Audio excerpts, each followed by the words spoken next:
সারা বছর আমরা যত ধরনের কেকই খাই না কেন, ক্রিসমাসের সময়কার এই স্পেশাল প্লাম কেকের টেস্ট কিন্তু একদমই অন্যরকম হয়।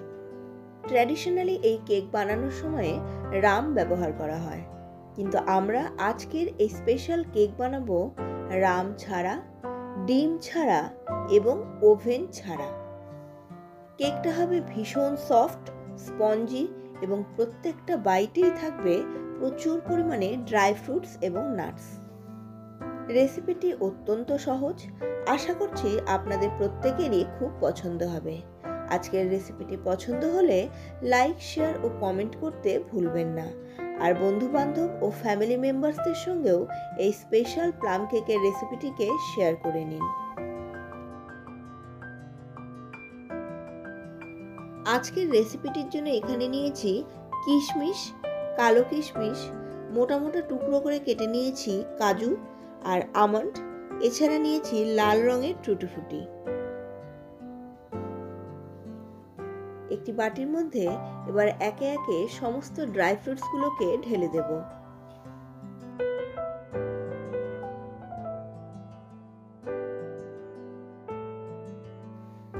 ড্রাই ফ্রুটসগুলোর সঙ্গেই এখানে 8 থেকে 10টা খেজুরকে ছোট ছোট টুকরো করে কেটে নিয়েছিলাম, সেগুলোকেও দিয়ে দিয়েছি।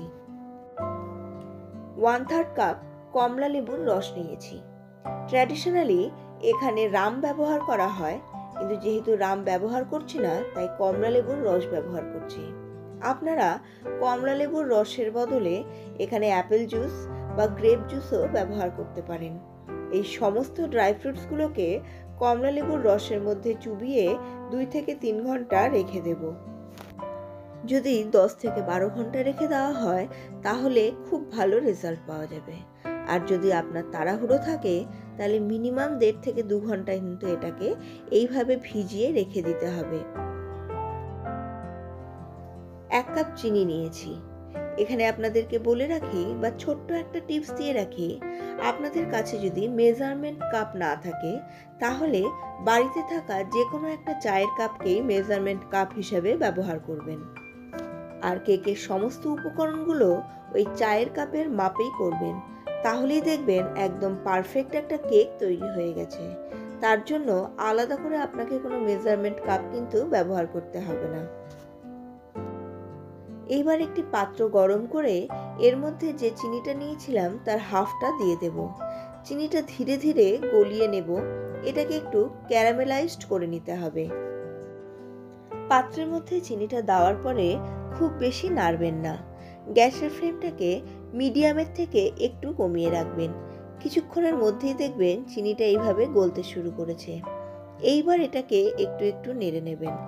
চিনিটা যখন একদম গলে যাবে তখন এর মধ্যে দিয়ে দেব 3 থেকে 4 টেবিল চামচ জল, যাতে ক্যারামেলটা একটু লিকুইড হয়ে যায়। প্লাম কেকের যে কালারটা আসে সেই কালারটা কিন্তু এই ক্যারামেলাইজড চিনি থেকেই আসে। আর এখানে যে জলটা দিবেন সেটা যেন গরম হয়, তবে একটু সাবধানে দেবেন, কারণ এই সময় কিন্তু জল ছিটতে পারে। আর এই স্টেপটাকে কিন্তু একদমই মিস করবেন না। এইবার এই চিনি বা ক্যারামেলাইজড চিনিটাকে অন্য একটি পাত্রের মধ্যে ঢেলে রেখে দেব এবং এটাকে কিছুটা ঠান্ডা করে নেব। ক্রিসমাস কেকে যে শুধু ড্রাই ফ্রুটসই পড়ে তা কিন্তু নয়, এখানে বিভিন্ন ধরনের স্পাইসেসও পড়ে, আর যার জন্যই এর টেস্ট একদম অন্যরকম হয়। এখানে সামান্য পরিমাণ জায়ফল ও দারচিনি নিয়েছি। আমার কাছে এগুলোর পাউডার ছিল না, তাই একটি মিক্সিং জারের মধ্যে এই দারচিনি আর জায়ফলের সঙ্গে সঙ্গে যে হাফটা চিনি ছিল সেই হাফটা চিনি নিয়ে ভালোভাবে পিষে নিয়েছি। এতে একসঙ্গে সবগুলো কিন্তু মিহি হয়ে পেস্ট হয়ে গেছে বা গুঁড়ো হয়ে গেছে। তবে আপনাদের কাছে যদি এগুলোর গুঁড়ো থাকে তাহলে হাফ টিস্পুন করে জায়ফলের গুঁড়ো আর দারচিনির গুঁড়ো দিয়ে দেবেন। এবার অন্য একটি পাত্রের মধ্যে হাফ কাপ টক দই নিয়ে নিয়েছি।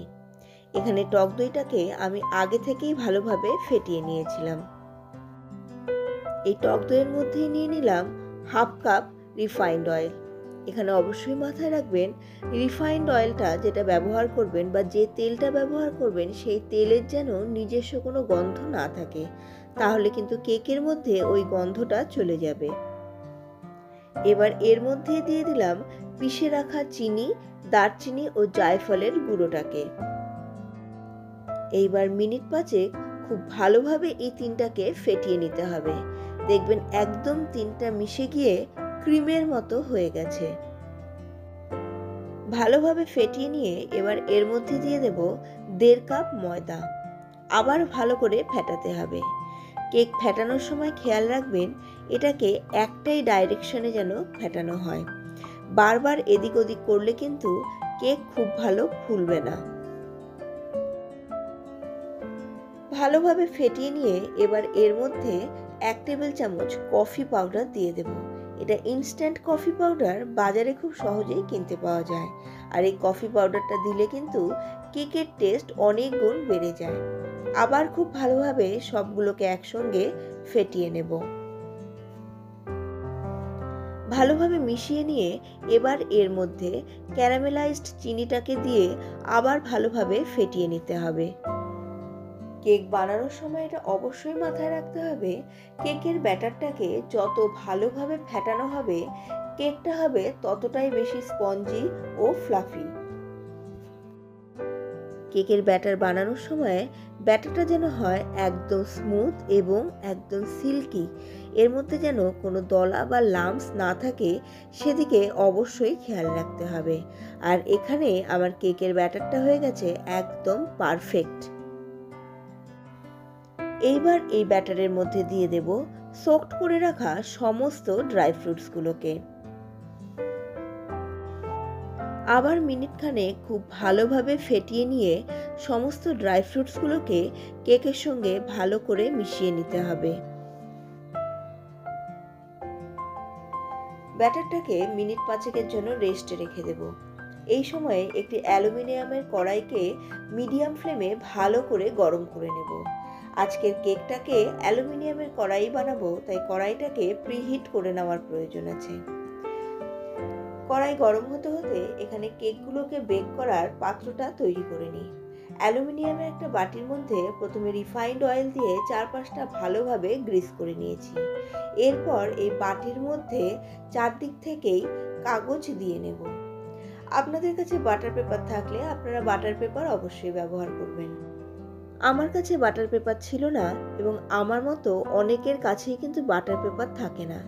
সেই ক্ষেত্রে একটি সাদা কাগজ প্রথমে বাটির তলা বা বেসের মতো গোল করে কেটে নিন, আর চারপাশের মতো করেও কিছুটা অংশ কেটে নিন। এরপরে বাটিটাকে প্রথমে তেল দিয়ে গ্রিস করে তার মাঝখানে গোল করে যে কাগজটা কেটে নিয়েছিলাম সেটাকে ভালো করে সেট করে নেব।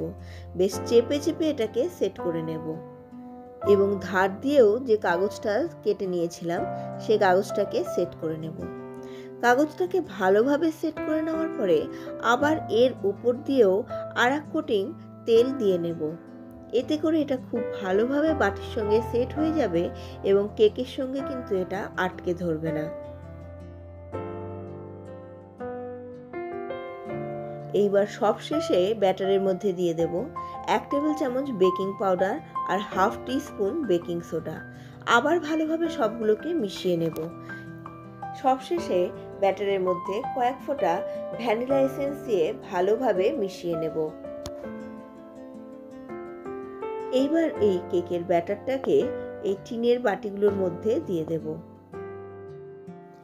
ওপরটাকে একটু স্মুথ করে ভালোভাবে ট্যাপ করে নেব, যাতে এর মধ্যে কোনো এয়ার বাবলস থাকলে সেগুলো বেরিয়ে যায়। কড়াই গরম হয়ে গেছে। এবার এর মধ্যে একটা বের বসিয়ে তার উপরে এই কেকের টিনটাকে দিয়ে ওপর দিয়ে ঢেকে দিব। প্রথম 5 মিনিট হাই ফ্লেমে রাখবো, তারপরের 35 মিনিট একদম লো ফ্লেমে এটাকে রেখে দেব। এখানে আপনাদেরকে আর একটা ছোট্ট টিপস দিয়ে রাখি।